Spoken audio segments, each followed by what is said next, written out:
14 तारखेला रोज एक नवीन विषयामध्ये सांगलीवाडीतील शाळा नंबर 9 आणि 35 ह्या पाडण्याचं काम ज्या ठेकेदाराला दिलेलं आहे त्यानं कुत्र्यानं खाल्ल्यासारखं अर्धवट काम करून मौल्यवान वस्तू फक्त घेऊन गेला। या बाबतीत मी व्हिडिओ टाकला होता। माझ्या व्हिडिओमध्ये मी म्हटलं होतं की ही शाळा जमीनदोस्त करावी।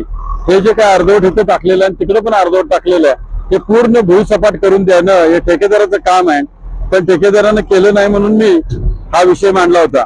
पण माझ्या विषयाची दखल माननीय आयुक्त साहेब, माननीय उपायुक्त साहेब, माननीय शहर अभियंता चव्हाण साहेब, नगर अभियंता अप्पा अलकुरे आणि इंजिनियर ऋतुराज यादव या सर्वांनी माझ्या व्हिडिओची दखल घेतली आणि आज 18 तारीख आता या ठिकाणची शाळा पाडलेलं या ठिकाणी जे काही साहित्य आहे हे भरून नेण्यासाठी डंपर आणि जेसीबी अशी यंत्रणा लावलेली आहे की या साईडला मी सांगितलं होतं की लहान मुलांना खेळणी बसवलेली आहेत लाखो रुपयाची।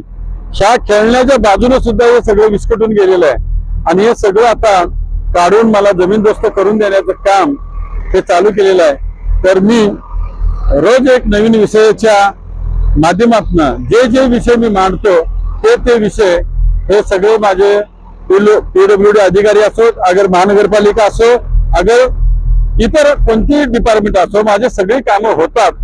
मी या सर्व अधिकाऱ्यांचा मनपूर्वक अभिनंदन करतो, आभार मानतो की त्यांनी माझ्या विषयाची दखल घेतली आणि ही सांगलीवाडीतली शाळा जमीनदोस्त करून या मुलांना खेळण्यासाठी एक ग्राउंड उपलब्ध होतंय, त्याबद्दल मी धन्यवाद मानतो। जय हिंद।